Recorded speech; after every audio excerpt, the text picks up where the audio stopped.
It's looking like CBA negotiations will be extended once again.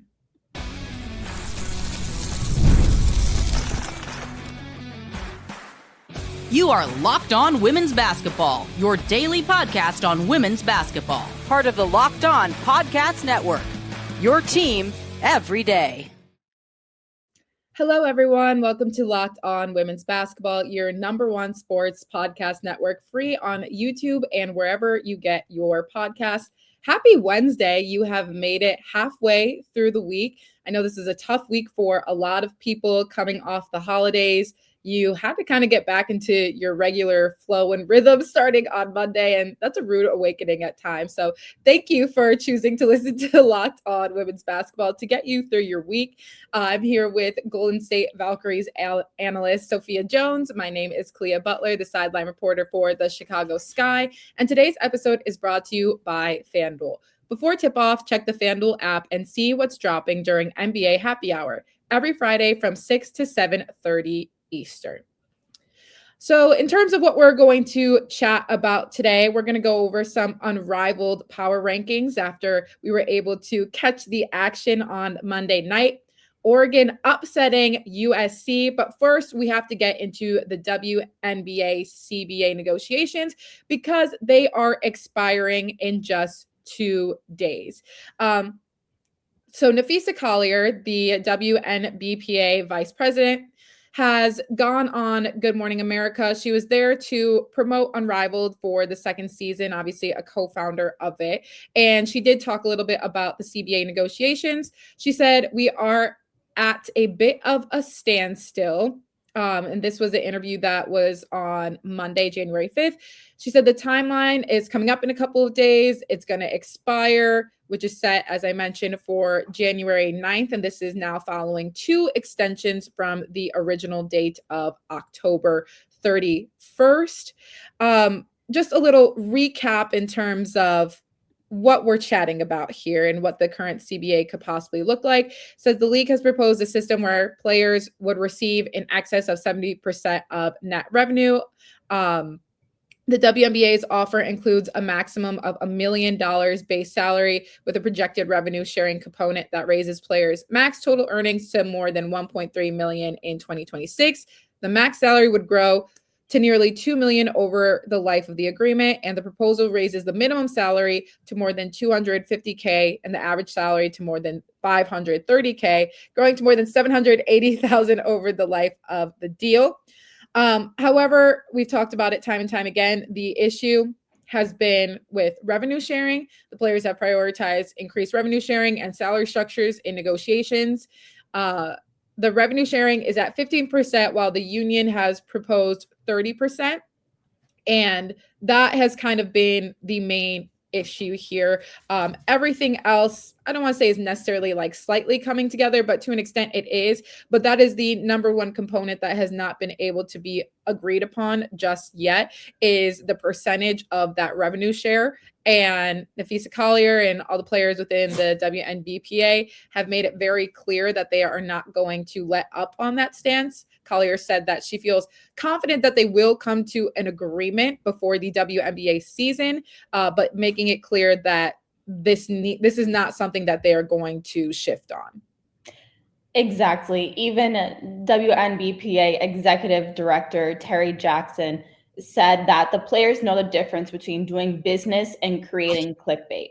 They are focused on the system. Despite what the league and teams are trying to do, the players are not confused by the numbers. The players want a meaningful share of the revenue they are creating. They want to be properly valued in these negotiations and the next CBA. They do not want to be paid last with only a fraction of the dollars left. And there's been a little bit of a theme going between the two parties in the negotiations where they're both trying to point the finger a little bit. So the players union is pointing the finger at the league in regards to they're throwing out all these numbers. I think immediately people see 1.3 million and that's what they latch onto. But the Players Association is essentially trying to say that we are not going to be confused by just these big numbers. We are looking at the actual system and structure. Whereas the league, they've been one to point the finger at the players union a number of times, also just throwing around the term negotiating in good faith a lot. So I can see why Nafisa Collier went on Good Morning America and said that they're at a little bit of a standstill. But the last CBA update, we mentioned the system. So it's just salary structure and also what is considered revenue.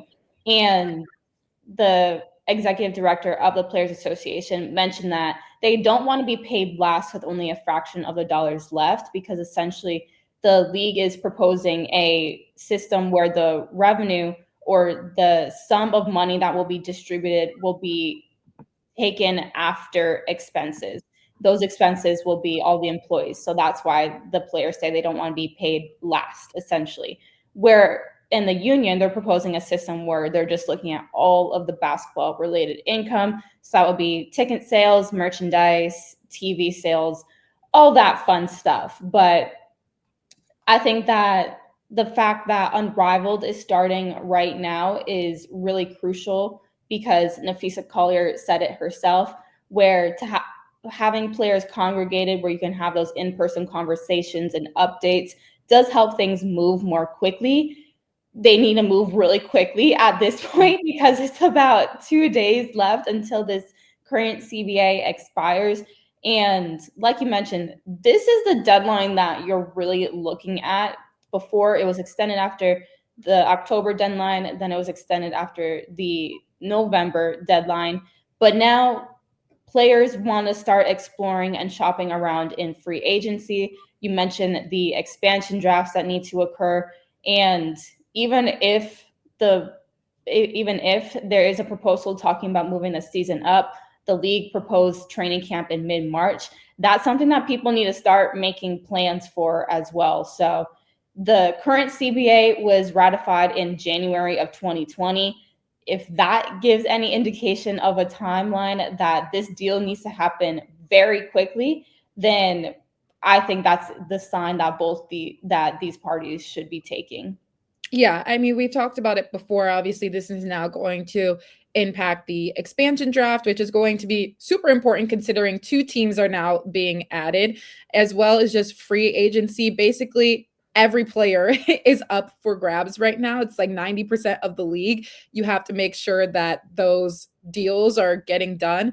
But you also did bring up a good point that I thought that maybe with Unrivaled starting, that it was going to be difficult for players to try and figure out the CBA as well, because obviously there's a lot of components that go into Unrivaled, and obviously trying to create the platform and make it even better than it was season 1. But knowing that they are probably finding the time to meet and have those discussions, and they're basically all at camp and can all meet up and discuss. Hopefully that will push the negotiations quicker.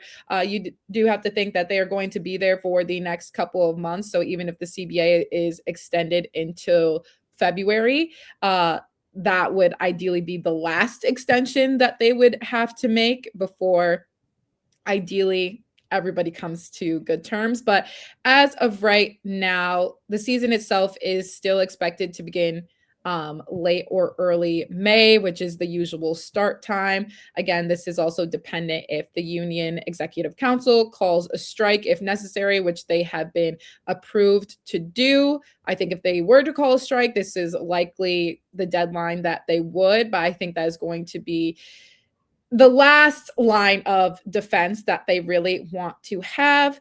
But again, as I mentioned, Nafisa Collier said that she does feel confident that they can find a model that makes that happen in terms of the WNBA and the players being able to come to an agreement, but they're standing firm in what they believe, and they are not going to back down. But coming up after this, sorry, go ahead, Sophia. No, just with also another added statement by Nafisa Collier. She said, being on this side with Unrivaled, I know what it takes to run a sustainable business. So she has the laid out plan to run a league. And so I think that's why she's standing so firm on what the players are fighting for. But yeah, that is a very powerful woman, and she is getting those ankle surgeries as well. So she'll have a little bit of time not out of practice. And I think that sentiment about striking if necessary is extra leverage now, because all these players that are currently at Unrivaled, some of them were training at their WNBA team's facilities, where a strike would essentially not allow access to those, but now they have access to Unrivaled. So they're essentially saying, okay, now we really don't need you if we do plan on going on strike. Yeah, no, that's a really good point to add as well. Coming up after this, we are going to talk about the Oregon upset over number 21 USC. Fridays already feel different during basketball season, and FanDuel is making them even better. Every Friday night before the game tips off, FanDuel gives fans a new way to kick off the weekend with NBA Happy Hour. NBA Happy Hour is your official pregame, a limited time window where special offers drop right inside the FanDuel app before the action starts. Fridays from 6 to 7:30 Eastern have become appointment viewing with NBA Happy Hour. So before tip-off, check the FanDuel app and see what's dropping during NBA Happy Hour every Friday from 6 to 7:30 p.m. Eastern. A little basketball, a little action, and a whole lot of Friday energy. That's NBA Happy Hour only on FanDuel, the official sportsbook partner of the NBA.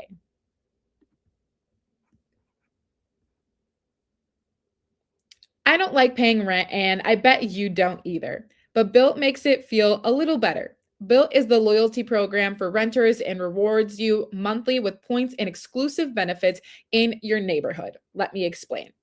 With Built, every rent payment earns you points that can be used towards flights, hotels, Lyft rides, Amazon.com purchases, and so much more. And here's something I'm really excited about. Starting in February, Built members can earn points on mortgage payments for the first time. Soon you'll be able to get rewarded wherever you live and unlock exclusive benefits with more than 45,000 restaurants, fitness studios, pharmacies, and other neighborhood partners. Personally, I'd redeem my points for Amazon.com. It's simple. Paying rent is better with Built, and soon owning a home will be better with Built too. Earn rewards and get something back wherever you live. Join the loyalty program for renters at joinbuilt.com/lockedonwomen. That's joinbilt.com/lockedonwomen. Make sure to use our URL so they know we sent you.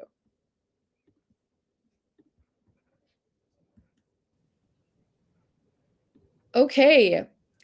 We've seen a lot of upsets within the Big Ten, especially. We've seen them within the SEC.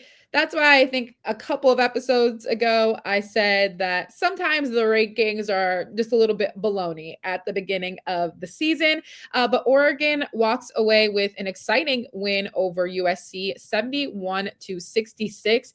And they also did this on the road. USC jumped out early, building a big lead, 23-9 within the first quarter, held a slim advantage at halftime, 37-21. Oregon climbed back in the third, outscoring USC 24-21, and then took it over in the fourth quarter. The Ducks closed the game on a 14-0 run to seal the upset. Yeah, for my people that are familiar with track and field, I guess the University of Oregon's nickname of being Tracktown USA doesn't just apply to their track and field team, but it's also applying to their women's basketball team, because that fourth quarter was a sprint. They outscored USC 26-8 in that period. You talk about that 14-0 run that they had.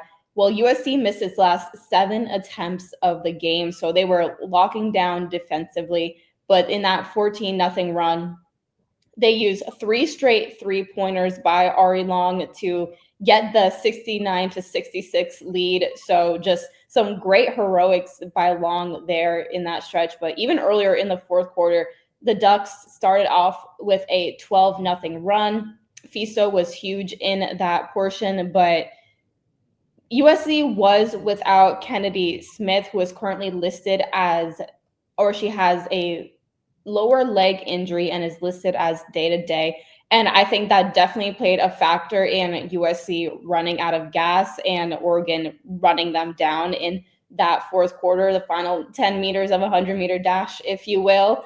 But Oregon, they had that double overtime thriller against Michigan. So they've shown that they're not going to go down without a fight, and they can pull together some last minute heroics.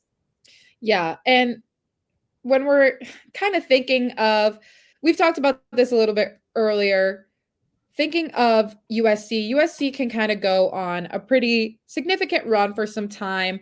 But then you can see the fall off a little bit, and they may drop a game. And I don't want to blame it on just the youth of the team, but I think to an extent it does get to that point. Obviously, Jazzy Davidson has been the leader for USC, and I think their last time out she had 10 points. In this game she had 14.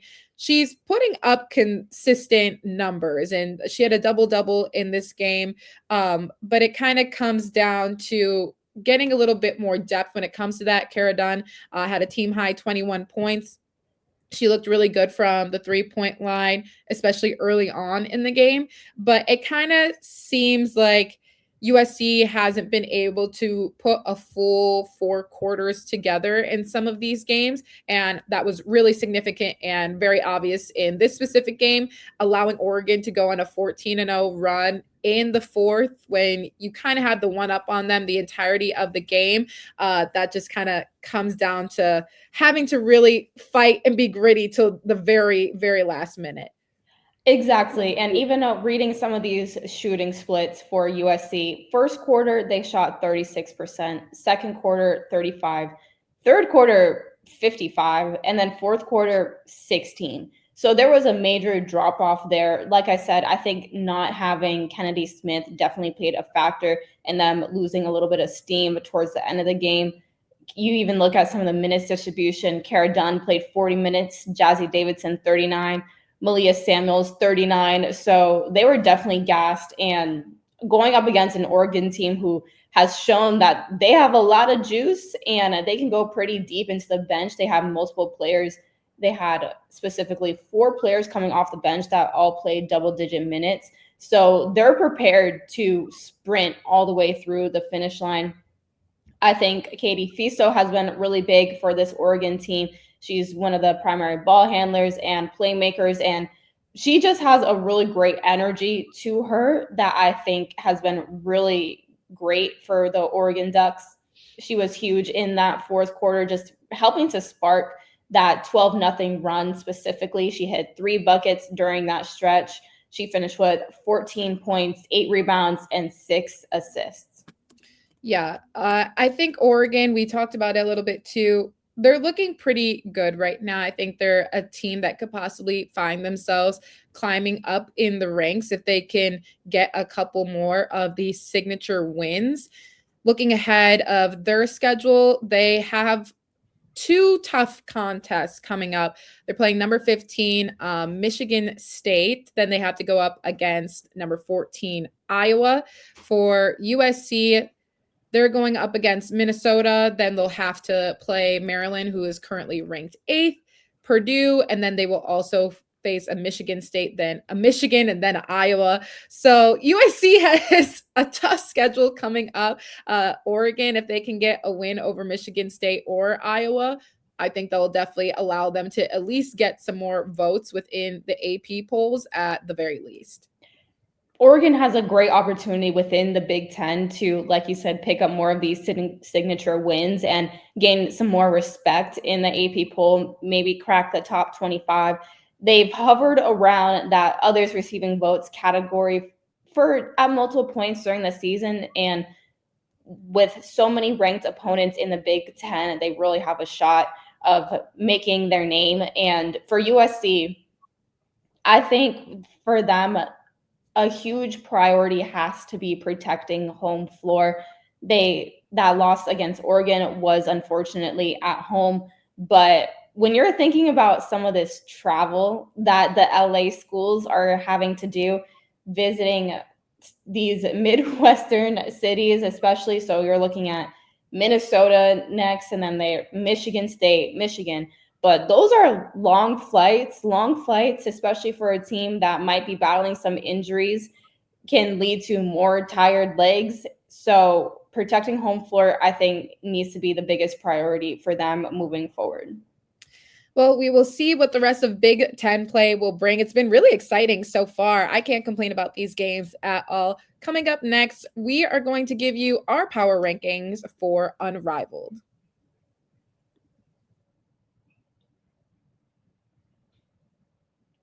Let's be real, managing your finances can feel overwhelming. Between subscriptions you forgot about, bills that keep going up, and trying to figure out where all your money actually goes each month, it's easy to feel like you're losing control. And who has time to track every transaction or hunt down hidden fees? That's where Rocket Money comes in, the personal finance app that helps you take control. It finds and cancels your unwanted subscriptions, monitors your spending, and helps lower your bills so you can grow your savings. I love how it tracks all my subscriptions, lets me cancel them right in the app with just a few taps. No more hunting down customer service numbers. So let Rocket Money help you reach your financial goals faster. Join at rocketmoney.com/locked-on. That's rocketmoney.com/locked-on. rocketmoney.com/locked-on.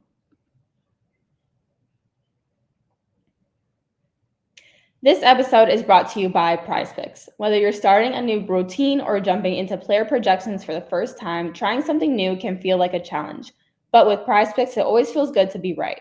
With high-pressure football matchups every weekend and elite hoops action almost every night, the action never slows down, and PrizePicks lets you stay in control.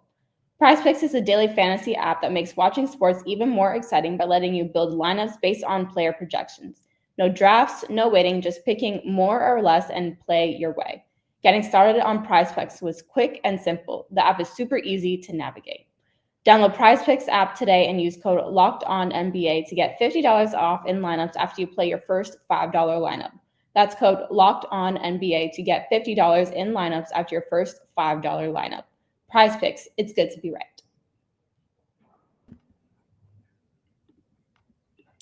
Okay, I'm going to go over the preseason power rankings of Unrivaled, and we're going to compare it to how we feel now after Monday's games. So, preseason, according to ESPN, the Laces were number 1.